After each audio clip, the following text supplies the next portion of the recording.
वालेकुम, कैसे हैं सब लोग? ठीक ठाक हैं, खैरियत से हैं? अच्छा, बहुत से लोगों का ये सवाल होता है कि उनको दांतों में ठंडा गर्म बहुत ज़्यादा महसूस होता है। अगर वो बहुत ज़्यादा कोई हॉट चीज़ खाते हैं या पीते हैं, उनको बहुत ज़्यादा सेंसिटिविटी होती है। अगर वो ठंडी चीज़, बहुत ज़्यादा एक्सट्रीम लेवल की ठंडी चीज़ वो खाते हैं पीते हैं, तो उनको बहुत ज़्यादा सेंसिटिविटी होती है। तो अक्सर लोग ये जानना चाहते हैं कि इसके पीछे रीज़न क्या है। तो इसके पीछे दो रीज़न्स हैं। एक रीज़न तो ये है कि हमारे जो दांत होते हैं, हमारे दांत का जो बाहर वाला हिस्सा होता है जिसको हम क्राउन बोलते हैं, उसके ऊपर एक लेयर होती है, इनेमल लेयर। आहिस्ता आहिस्ता कुछ रीज़न्स होती हैं जो मैं आपको बाद में बताता हूँ। कुछ रीज़न होती है जिनकी वजह से वो इनेमल लेयर आहिस्ता आहिस्ता उतरना शुरू हो जाती है। जैसे वो इनेमल लेयर उतरती है, नीचे से एक लेयर होती है जिसको हम बोलते हैं डेंटिन, विच इज़ सेंसिटिव।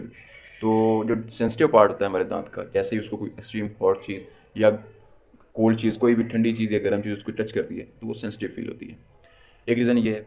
दूसरी रीज़न ये है कि हमारे दांत की जो जड़ें होती हैं उनके ऊपर एक लेयर होती है सीमेंटम। अब जैसे जैसे मैं इसकी रीज़न भी आपको बाद में बताऊंगा। हमारे गम्स जो हैं, हमारे जो मसूड़े हैं, वो आहिस्ता आहिस्ता नीचे जाते हैं। तो वैसे वैसे हमारी जो रूट्स होती हैं वो एक्सपोज होना शुरू रहती हैं, वो बाहर नज़र आना शुरू रहती हैं।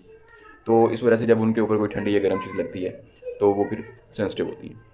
अब ये दोनों काम होते किस वजह से हैं कि जनाब, एक इनेमल लेयर क्यों उतरती है और दूसरा सीमेंटम जो होता है हमारे पास, रूट एक्सपोज कैसे होती है। जो इनेमल लेयर है, इसकी दो तीन रीज़न्स हैं। एक तो बहुत ज़्यादा जो एसिडिक ड्रिंक्स पीते हैं, जैसे हमारे पास कोक है, इस तरह की और बहुत सारी हैं। तो एसिडिक ड्रिंक्स, फिज़ी ड्रिंक्स जो पीते हैं, क्योंकि वो एसिड की वजह से इरोजन होती है, केमिकल इरोजन होती है, केमिकल की वजह से दांत की सरफेस उतर जाती है, इसको हम इरोजन बोलते हैं।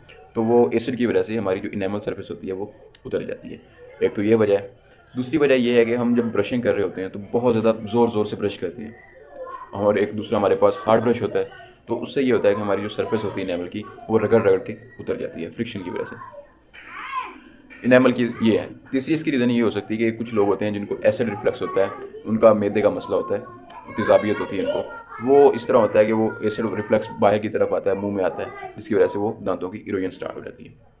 ये रीज़न है हमारे पास इनेमल सरफेस के बारीक हो जाने की। इसके बाद हमारे पास आती है गम रिसेशन, कि हमारे जो मसूड़े हैं वो नीचे क्यों चले जाते हैं। इसकी सिर्फ एक रीज़न है, और मेन रीज़न ये है कि इसमें जनाब हमारे पास जब हम सफाई नहीं करते अच्छी तरह से, हम अपने मसूड़ों को साफ़ नहीं करते, तो वहाँ पे प्लैग इकट्ठा शुरू होना शुरू हो जाता है, जिसको हम आम ज़ुबान में हम गंद कह सकते हैं। खाना इकट्ठा होना शुरू हो जाता है। तो उसके बाद जैसे ही वो इकट्ठा होना शुरू होता है, वो ऐसे आहिस्ता आहिस्ता आहिस्ता हार्ड होके एक कैलकुलस बना देता है। कैलकुलस को आम ज़ुबान में हम क्रीड़ा कहते हैं, जो भी आप कह लें, ठीक है, टार्टर कह लेते हैं हम, ठीक है। वो आहिस्ता आहिस्ता वहाँ पे जमा होना शुरू होता है। जैसे ही वो जमा होता है, गम्स और दांत के दरमियान थोड़ी सी स्पेस होती है, उस स्पेस में जैसे ही वो जमा होता है, उस गम्स को आहिस्ता आहिस्ता आहिस्ता आहिस्ता स्वालन करना शुरू कर देता है। जैसे ही गम स्वालन होते हैं, वो अपनी जगह दांत जहाँ पे अटैच होते हैं उस जगह को छोड़ते हैं और नीचे चले जाते हैं, और हमारे रूट का हिस्सा जो होता है वो एक्सपोज हो जाता है। दूसरी इसकी रीज़न ये भी हो सकती है कि हम जब ज़ोर से ब्रश करते हैं तो गम्स हमारे रगड़े जाते हैं, और वहाँ पे जो रूट होती है वो एक्सपोज हो जाती है। तो इसके जो दो तीन इसके हमारे पास जो इलाज होते हैं, एक तो सबसे बेसिक ये है कि जब आपको पता चले कि आपके दांत सेंसिटिव हो रहे हैं, एक तो आपने डेंटिस्ट से रब्ता करना है, ठीक है। डेंटिस्ट से रब्ता करना है, वो आपको स्केलिंग एंड पॉलिशिंग एडवाइस करेगा। स्केलिंग ये होती है कि आपके दांतों के इर्द गिर्द जो कैलकुलस लगा होता है, जो प्लैक लगा होता है, जो कीड़ा लगा होता है, जो टार्टर लगा होता है, उसको उतार देते हैं, ठीक है। उसके बाद वो आपको 3-4 बातें बताएगा कि आपने इतने दिन के लिए ये माउथ वॉश करना है, आपने सेंसोडाइन टूथपेस्ट यूज़ करनी है, आपने अपने दांतों की हाइजीन का अच्छे से ख्याल रखना है।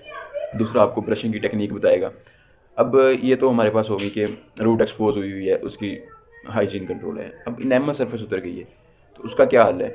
इनेमल सरफेस अगर उतर जाए तो दोबारा वो रीजनरेट नहीं होती, उसमें रीमिनरलाइजेशन नहीं होती, दोबारा से वो इनेमल सरफेस दोबारा नहीं बनती। एक दफ़ा जो उतर गई वो उतर गई। तो इसके दो तीन हल होते हैं, आपको वो देख के बताया जा सकता है कि आपकी कितनी इनेमल सरफेस उतर गई है और कितनी आपकी बाकी है। अगर तो काफ़ी ज़्यादा है तो फिर उसका एट दी एंड उसकी दांत की आरसीटी करनी पड़ती है। आरसीटी करने के बाद उसके ऊपर क्राउन लगाना पड़ता है, क्योंकि वो इतना ज़्यादा सेंसिटिव हो जाता है कि वो बेरेबल नहीं होता पेशेंट्स के लिए।